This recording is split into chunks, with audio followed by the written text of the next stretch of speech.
इन देवरानी की जिठानी। सुरभि को शुरू से ही एक ऐसा ससुराल चाहिए था जिसमें उसकी कोई देवरानी ना हो और साथ ही उसका परिवार छोटा हो। ऐसे ही एक दिन सुरभि के लिए एक रिश्ता आता है और सुरभि की माँ राधा उसके लिए फोटो लेकर आती है। सुरभि, तेरे लिए एक लड़के का रिश्ता आया है, बहुत बढ़िया है, अच्छा कमाता है और तुझे पता है सबसे छोटा और सबका लाडला भी है ये। क्या? सबसे छोटा? इसका मतलब मैं सबसे दबकर रहूंगी? ना बाबा ना, मैं दब के नहीं रह सकती माँ। मुझे ये रिश्ता मंजूर नहीं है, मना कर दो इस रिश्ते के लिए। मैं ऐसे घर नहीं जा सकती जहाँ पर लोग मुझ पर हुक्म चलाए। अरे सुरभि, ऐसा नहीं बोलते बच्चे, तो क्यों समझती नहीं है? माँ देखिए, अगर आपको मेरी शादी करवानी है ना तो आपको मेरी पसंद को अपनाना ही होगा, नहीं तो मैं शादी नहीं करूंगी। हाँ।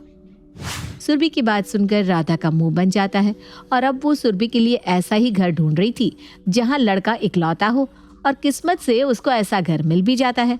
उसके घर विकास नाम के एक लड़के का रिश्ता आता है।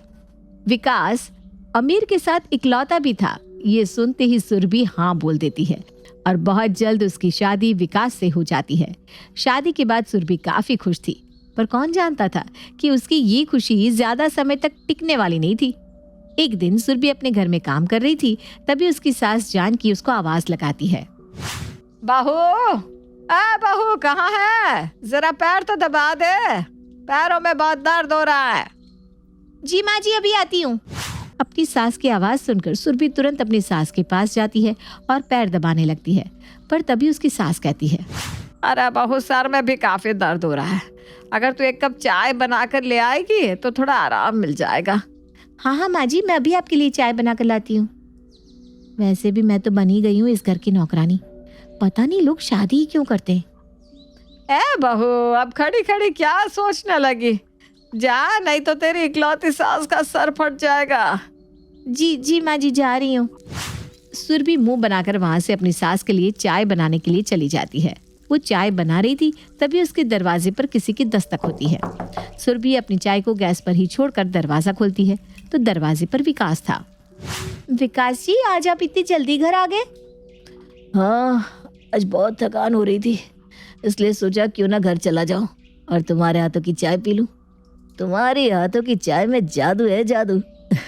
एक कप चाय पीने से सारी थकान दूर हो जाती है।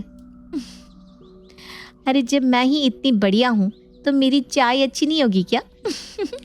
चलो आप फ्रेश हो जाओ, मैं माँ जी के लिए चाय बना रही थी, साथ में अब मैं आपके लिए भी चाय बना दूंगी। सुरभि अब एक बार फिर किचन में जाती है और वो 3 कप चाय बनाने लगती है। बाद में वो अपनी सास और पति के साथ बैठकर चाय पी रही थी। आज कितना अच्छा लग रहा है ना, मतलब हम सब साथ में हैं और इस तरह चाय पी रहे हैं। पर तुम्हें नहीं लगता कि खाली चाय हमें नुकसान पहुंचा सकती है? मतलब आपको चाय के साथ कुछ खाना है? आप यही रुकिए, मैं अभी लेकर आती हूँ। सुरभि अब अच्छे से समझ गई थी कि उसके घर वालों को चाय के साथ कुछ चाहिए था, इसीलिए वो उनके बोलने से पहले ही वहां से चली जाती है। क्या सोचा था? क्या हो गया?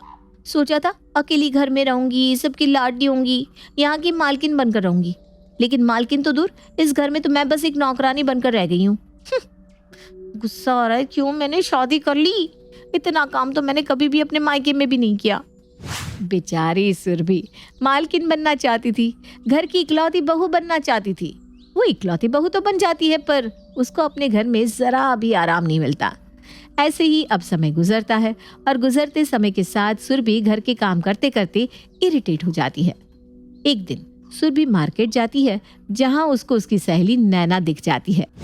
अरे नैना, तू यहाँ? हाँ यार, मैं अभी अभी यहीं शिफ्ट हुई हूँ अपने फैमिली के साथ। तू तो शादी करके हमें भूल ही गई, न जाने कहाँ गायब हो गई। अरे मैं कहीं भी गायब नहीं हुई हूँ, बल्कि मैं यहीं बगल वाली सोसाइटी में ही रहती हूँ। तुझे पता है नेहा भी यहीं आसपास रहती है? अच्छा, ये तो बहुत अच्छी बात है। मतलब देखना, हम तीनों यहीं आसपास में रह रहे थे और हमें ही नहीं पता था। यार नेहा को मुझे तो पता था, तेरा नहीं पता था। तुझे पता है शादी के बाद भी मैं और नेहा आपस में मिलते रहते हैं। ये तो बहुत अच्छी बात है। अच्छा एक काम करते हैं, तुम दोनों आओ कभी मेरे घर, मिलकर मस्ती करेंगे। वैसे भी मेरे घर में मेरी सास के अलावा कोई नहीं रहता। भाई मैं तो आ जाऊंगी, पर तू एक बार नेहा को बोल देना। तू जानती है ना नेहा बचपन से कैसी है, वो मेरे बोलने पर तेरे घर नहीं आएगी। ऊपर से और लेक्चर, जिसका घर है उसने बुलाया नहीं, मैं क्यों जाऊं, वगैरह वगैरह। तो चिंता मत कर, मैं घर जाकर अभी उसको मैसेज कर दूंगी। सुरभि आज बहुत दिन बाद अपनी दोस्त से मिली थी, इसलिए वो काफी खुश थी।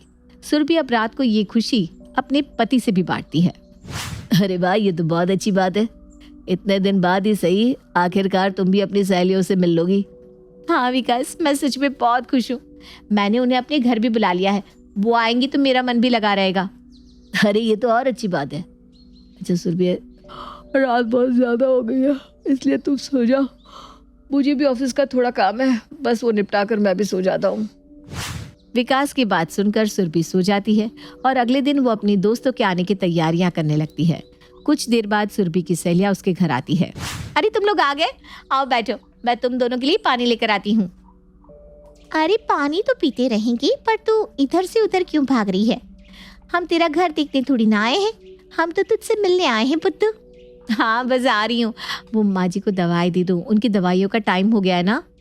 इतना बोलकर सुरभि अपनी सास को दवाई देने चली जाती है और थोड़ी देर बाद आकर बैठ जाती है। अब फ्री हूँ मैं, बताओ क्या लेना पसंद करोगे तुम?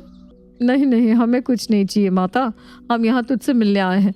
लेकिन तू तो बहुत बिजी रहती है अपने घर में। हाँ यार, अकेली हूँ ना, तो घर की जिम्मेदारियों के साथ साथ माँ जी का भी ख्याल रखना पड़ता है। तेरी कोई देवरानी नहीं है क्या? अरे नहीं ना यार, मेरी कोई देवरानी नहीं है और अकेले ही ठीक रहता है। तेरी बात तो सही है, लेकिन देवरानी का घर में होना बहुत ज़रूरी है। देवरानी होती है ना तो घर के कामों में आसानी होती है। नैना सही कह रही है, देवरानी होने के बहुत से फायदे होते हैं। पता है, मेरी देवरानी घर का काम कर देती है, तब मैं बाहर कहीं घूम लेती हूँ।